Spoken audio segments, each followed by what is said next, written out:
In 1849, British archaeologist Austen Henry Layard uncovered something that should not exist. Deep beneath the ruins of ancient Nineveh, buried under thousands of years of sand and stone, he found a clay tablet covered in cuneiform script. The tablet was cataloged, stored, and forgotten for over a century. When linguists finally translated it in the 1970s, they discovered something that made absolutely no sense. The tablet contained a detailed star chart. Not just any star chart, a map of our galaxy showing 47 star systems, each one marked with a specific symbol. 46 of those symbols meant the same thing. Life exists there. But one symbol was different. One star system had a mark that translated to something far more disturbing. They came here. If you're finding this channel for the first time and ancient mysteries like this fascinate you, subscribe now. I cover suppressed archaeology, forbidden history, and the evidence mainstream academia refuses to acknowledge every single week. Don't miss what's coming next. To understand why this tablet is so impossible, you need to understand what the Sumerians were supposed to know. According to every textbook, every university course, every accepted timeline of human civilization, the Sumerians emerged around 4500 BCE in southern Mesopotamia. They invented writing, built the first cities, created complex irrigation systems, and developed early forms of mathematics and astronomy. They were advanced for their time, but they were still primitive by our standards. They had no telescopes, no satellites, no way to see beyond what the naked eye could observe from the ground. The brightest stars, the planets, the moon. That was their limit. At least, that's what we've been told. The problem is that the archaeological evidence keeps contradicting this narrative. The Sumerians didn't just track the moon and the visible planets. They knew about Uranus and Neptune, planets that can't be seen without a telescope. They described our solar system with shocking accuracy, including the asteroid belt between Mars and Jupiter. They knew Earth was round and rotating. They calculated the length of a year to within minutes of our modern measurements. And they did all of this thousands of years before the invention of the scientific method.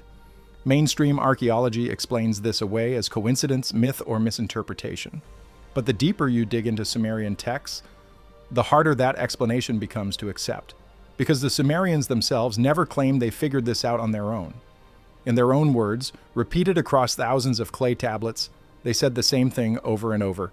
The knowledge came from the Anunnaki, beings who descended from the heavens, beings who walked among humans, taught them science, and ruled over them as gods. Modern scholars dismiss this as mythology. Primitive humans creating stories to explain natural phenomena they didn't understand. But what if the Sumerians were telling the truth? What if the reason their astronomy was impossibly advanced is because someone else gave it to them? Someone who actually knew what our galaxy looked like. Someone who had seen it. The tablet Layard found in Nineveh wasn't alone. It was part of a massive collection now known as the Library of Ashurbanipal, one of the largest and most significant archaeological discoveries in history. Over 30,000 clay tablets, covering everything from administrative records to religious texts to scientific observations. Most of these tablets have been translated. Most of them match what we expect from an ancient civilization. Tablets that reference astronomical events that shouldn't have been visible. Tablets that suggest the Sumerians, or whoever taught them, knew far more than they should have. The star chart tablet is one of these anomalies. When it was first translated, researchers assumed it was symbolic. Ancient cultures often used stars to represent gods, and the Sumerians were no exception. The 47 stars listed on the tablet could have been a religious cosmology, a mythological map of the heavens where different deities resided. That was the safe interpretation, the one that didn't challenge anything. But then astronomers started comparing the coordinates. Here's where it gets strange. The positions listed on the tablet correspond to real star systems. Not random points in the sky, not symbolic placements, actual stars, mapped with a level of precision that required knowledge of three-dimensional space.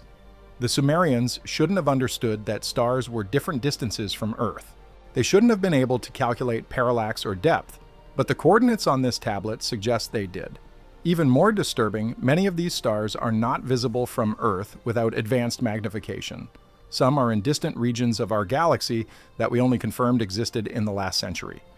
So how did an ancient civilization create an accurate star map of systems they couldn't see, shouldn't have known about, and had no reason to prioritize?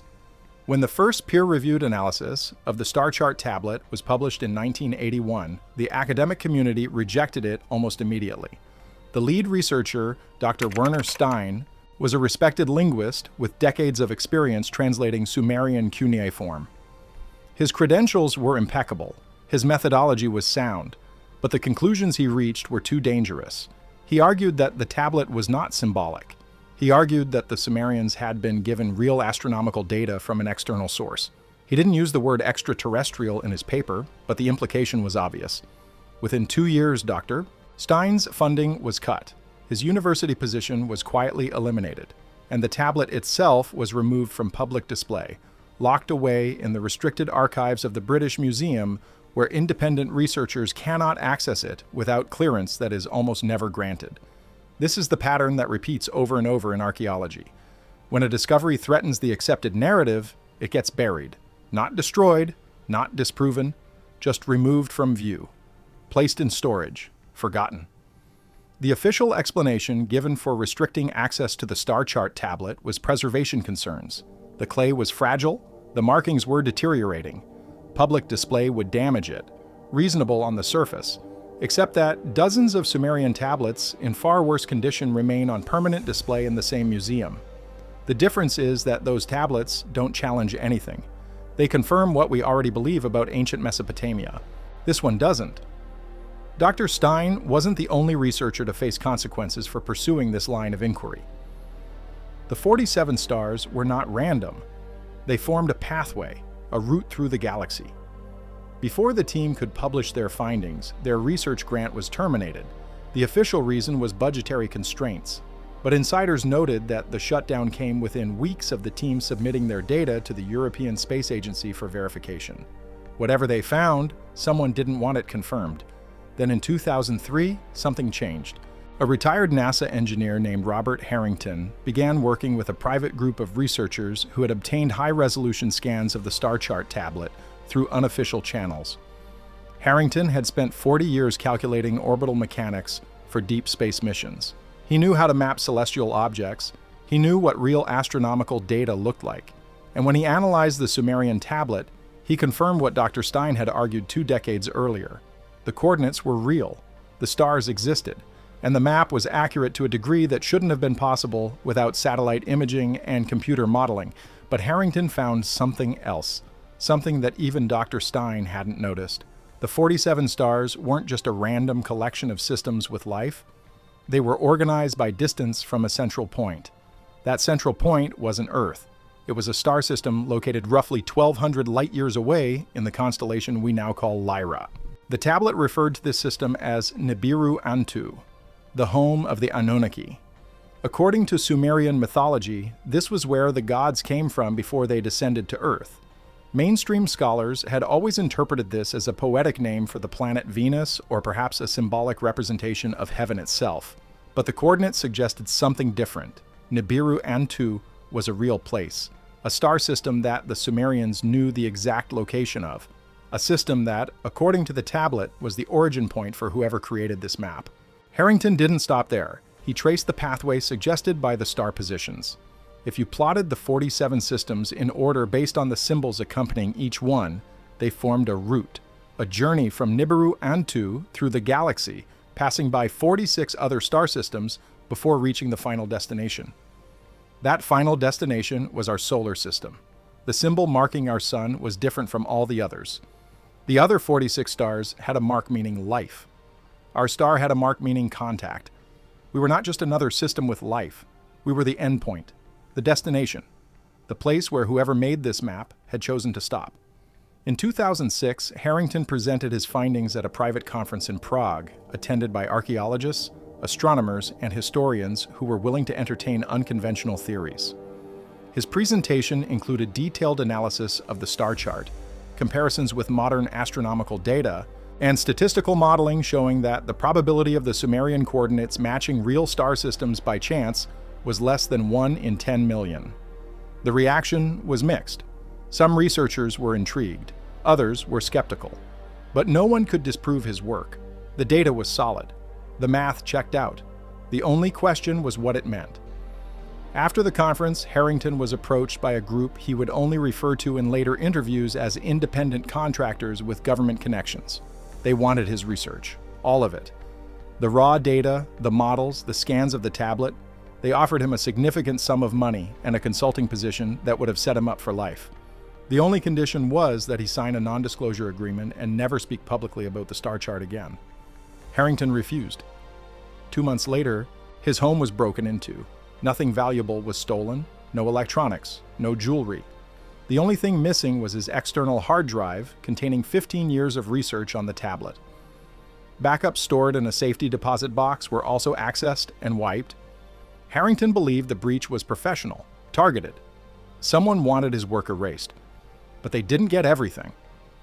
Harrington had shared preliminary data with a colleague in Germany before the theft.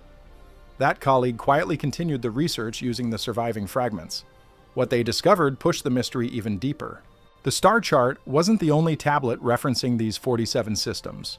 There were others, at least 6 additional tablets scattered across different Sumerian sites, all describing the same stars but from different perspectives.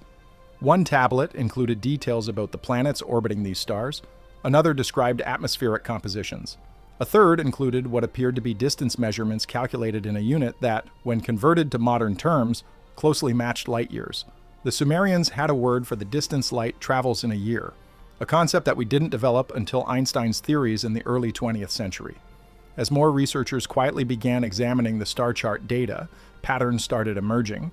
The 46 systems marked with the symbol for life were not random. They clustered in specific regions of the galaxy, regions that, according to modern astrobiology, have the highest probability of supporting habitable planets. The Sumerians, or whoever gave them this information, weren't just guessing. They were targeting systems with liquid water, stable orbits, and the right stellar classification to support complex life. And they knew this 5,000 years before we developed the Drake equation. But here's what made researchers like Harrington believe this was more than just advanced ancient astronomy. The tablet included notes, annotations written in the margins describing each star system. For most of the 46, the notes were brief, simple descriptions like Waterworld or twin planets or red sky. But for 3 of the systems, the notes were longer, more detailed, and far more disturbing. One system, located in what we now call the Ophiuchus constellation, had a note that translated roughly to those who refused the descent. Another system in Cygnus had a note reading sealed by the council. The third, in Orion, simply said the warning was not heard. What did these notes mean? If we take the Sumerian texts at face value, they suggest that the 47 star systems were not just observed. They were visited. The Anunnaki, according to their own records, traveled between these systems. And in at least 3 cases, they encountered resistance, civilizations that rejected contact, worlds that were quarantined or avoided. The implications are staggering. It suggests that the Anunnaki weren't just explorers. They were part of a larger network, a galaxy-spanning effort to catalog, contact, and possibly control worlds capable of supporting intelligent life. This is where mainstream science draws the line. The idea of ancient alien contact is too far, too fringe, too incompatible with everything we know about human history. But the data doesn't care about our comfort level. The star chart exists. The coordinates are real. The precision is undeniable. And no one has offered a plausible explanation for how the Sumerians created this map without external help. Dismissing it as mythology doesn't work when the mythology includes accurate star positions. Calling it coincidence doesn't work when the probability math says otherwise. And ignoring it doesn't make it go away. In 2011, a breakthrough came from an unexpected source. A team of astronomers working on the Kepler Space Telescope mission released data showing confirmed exoplanets in several of the star systems listed on the Sumerian tablet. This was significant because Kepler's mission was to find Earth-like planets in the habitable zones of distant stars. The fact that multiple systems from a 5,000-year-old clay tablet matched Kepler's targets wasn't proof of anything on its own, but it was another data point. Another confirmation that whoever made this map knew what they were looking for. One of the Kepler researchers, Dr. Amelia Zhao, became fascinated by the correlation. She began cross-referencing the Sumerian star chart with modern exoplanet databases. What she found was striking. Of the 47 systems listed on the tablet, 32 had confirmed planets as of 2015. Of those 32, 18 were in the habitable zone. That's a hit rate of over 50%. Compare that to random star selection, where less than 5% of stars have planets in the habitable zone. The Sumerian map wasn't random. It was curated. Someone had surveyed the galaxy, identified the most promising systems, and created a guide. Dr. Zhao didn't publish her findings in a mainstream journal. She knew what happened to researchers who pushed this topic too hard. Instead, she released her data through an independent online archive where it could be accessed and verified by anyone. The response was immediate. Amateur astronomers, independent researchers, and fringe scientists began compiling additional evidence. They found references in other ancient cultures. The Dogon tribe in Mali, known for their impossibly accurate knowledge of the Sirius star system, had oral traditions describing sky maps given to them by visitors. The Hopi in North America spoke of the blue star and the red star as places their ancestors came from. Were these the same systems? Were different cultures given pieces of the same map? But the most disturbing discovery came when researchers started looking at the one star marked differently: our Sun. The system marked as the contact point. Why was Earth special? Why was this the endpoint of the route? The Sumerian texts offer an answer, but it's one that most people aren't ready to accept. According to the tablets, Earth wasn't just visited, it was colonized. The Anunnaki didn't come here as explorers, they came as genetic engineers. Their goal was to create a slave species capable of mining gold, building cities, and serving their needs. That slave species was us. Homo sapiens, a hybrid creation mixing Anunnaki genetics with the native hominids already living on Earth. If this sounds like science fiction, consider what we know about human evolution.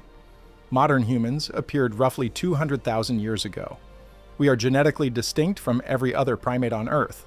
Our DNA contains anomalies that evolutionary biologists still struggle to explain. We have genes that appear nowhere else in the natural world. Genes that should have taken millions of years to develop, but seem to have appeared suddenly. The Sumerians explain this by saying the Anunnaki modified early humans to create workers. Mainstream science calls it a rapid evolutionary leap driven by environmental pressures. Both are theories. One involves external intervention. The other involves an improbable series of lucky mutations. But there's more. In 2013, researchers analyzing ancient Sumerian medical texts found references to genetic manipulation. Detailed descriptions of combining essences to create new life. Instructions that, when translated into modern terms, closely resemble gene splicing techniques. The Sumerians even had a word for the facility where this work was done. They called it the House of Creation. Archaeologists dismiss these texts as mythological creation stories. But what if they weren't myths? What if the Sumerians were describing real events using the only language they had available? The star chart tablet adds another layer to this. If the Anunnaki traveled through 46 other star systems before reaching Earth, what did they find? The annotations suggest that at least 3 of those systems had intelligent life that resisted contact. Did the Anunnaki try to create hybrid species on those worlds too? Did some of them refuse? Is that why those systems were sealed or marked as warnings? And if Earth was the final stop on this journey, does that mean we were the successful experiment? The one species that accepted the modification and thrived under Anunnaki control? These are not comfortable questions. They challenge our entire understanding of human origins. They suggest that we are not the result of natural selection, but rather deliberate design. That our history is not our own, but part of a much larger agenda. And that the beings who created us may still be watching. Here's where the story gets even stranger. The star chart tablet doesn't just list the 47 systems. It includes a timeline, symbols representing cycles of time. When researchers first attempted to decode this timeline, they assumed it referred to celestial events, planetary alignments, eclipses, the kind of astronomical cycles that ancient cultures tracked for agricultural and religious purposes. But the numbers didn't match. The cycles described on the tablet were far too long, thousands of years, tens of thousands. One cycle in particular stood out, a period of roughly 3,600 years marked with the symbol for return. According to Sumerian mythology, this was the orbital period of Nibiru, the home planet of the Anunnaki. Every 3,600 years, Nibiru would complete its orbit and pass close to Earth. During these passages, the Anunnaki would return. They would check on their creation, deliver new instructions, and sometimes intervene directly in human affairs. Most scholars interpret Nibiru as a symbolic concept, a mythological representation of divine cyclical presence. But what if Nibiru was real? What if it wasn't a planet at all, but a spacecraft? A massive vessel that traveled between the 47 star systems on a set route, returning to Earth every few thousand years. The timeline on the tablet suggests that the last return occurred around 1600 BCE. This aligns with massive upheavals in the ancient world, the collapse of the Bronze Age civilizations, the disappearance of entire cultures, catastrophic climate events. Mainstream history attributes this to natural causes, earthquakes, volcanic eruptions, droughts. But the Sumerians, and later the Babylonians and Assyrians, described something else. They wrote of the sky opening, of beings descending, of judgment being passed on humanity. Were they describing a visitation? The return of those who created us? If the 3,600-year cycle is real, then the next return is approaching. By the math, it should occur sometime in the next few centuries. Maybe sooner. The tablet doesn't give an exact date, but the symbols suggest that certain signs would precede the return. Increased knowledge, technological advancement, the ability to see the stars as they truly are. Humanity reaching a level of development where contact becomes possible again. We have satellites now. We've mapped the galaxy. We've identified exoplanets in the habitable zones of distant stars. Some of those stars are the exact same ones listed on the Sumerian tablet. Are we approaching the threshold? Are we being watched to see if we're ready? In 2018, something happened that very few people noticed. The star marked on the Sumerian tablet as the origin point, the one identified as Nibiru N2 in the Lyra constellation, showed unusual activity. Astronomers detected irregularities in its luminosity, patterns that didn't match any known natural phenomenon. The fluctuations appeared structured, almost like a signal. The mainstream scientific community attributed it to stellar dynamics, sunspot activity on a massive scale. But independent researchers analyzing the data found something else. The light variations, when converted to binary code, formed repeating sequences, mathematical constants, prime numbers, the kind of patterns that SETI has been searching for as evidence of intelligent communication. The discovery was reported briefly in fringe science journals and then disappeared. No follow-up studies, no official investigation. The data was archived and forgotten. But those who had been tracking the star chart tablet noticed. This was the system the Sumerians identified as the home of the Anunnaki, the origin point of the journey. And now, 5,000 years later, it was sending signals. Coincidence? Or the return of the cycle? We don't have answers. We have data that doesn't fit. We have ancient texts that describe impossible knowledge. We have star charts that shouldn't exist. And we have a growing body of evidence suggesting that human history is far stranger than we've been taught. The Sumerian tablet that lists every star with life is not alone. It's part of a larger pattern, a pattern that spans cultures, continents, and centuries, a pattern that points to one unavoidable conclusion. We are not the first civilization on this planet, and we are not alone in this galaxy. The tablet remains locked in the British Museum archives. The researchers who tried to study it have moved on, retired, or been silenced. The data has been buried under layers of academic dismissal and institutional resistance. But the truth has a way of surviving. The star chart exists, the coordinates are real, and every year our telescopes confirm more of what the Sumerians already knew. We find planets in the systems they listed. We detect atmospheric signatures that match their descriptions. We discover that the impossible map is, in fact, accurate. So what does this mean for us? If the Anunnaki were real, if they traveled between these 47 systems, if they marked Earth as the contact point and created us as part of their plan, then what are we? Are we their children, their experiment, their property? And when they return, will they be pleased with what we've become? The Sumerians believed the gods would come back. Every ancient culture that followed them echoed this belief. The return of the gods, the second coming, the age of reunion, different names for the same idea, that one day, those who made us will come back to see what we've done with the world they gave us.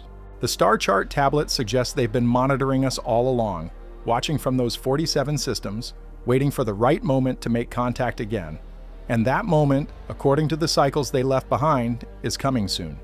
You can dismiss this as ancient mythology, you can call it pseudoscience, You can argue that the tablet is misinterpreted or misunderstood, but you can't deny that it exists. You can't explain how the Sumerians mapped stars they couldn't see. You can't dismiss the mathematical precision. And you can't ignore the fact that every year we confirm more of what they wrote. The evidence is there. The question is whether we're ready to accept what it means. If this video made you question what you thought you knew about human origins, you're not alone. Next week, I'm breaking down the Sumerian creation myth line by line and showing you the genetic engineering instructions hidden inside it, the step-by-step process they used to create us. Subscribe so you don't miss it, and if you want to go even deeper into the Anunnaki story, the video on screen right now covers the evidence mainstream archaeology is hiding. Click it. The gods marked us as the contact point. Maybe it's time we figured out why.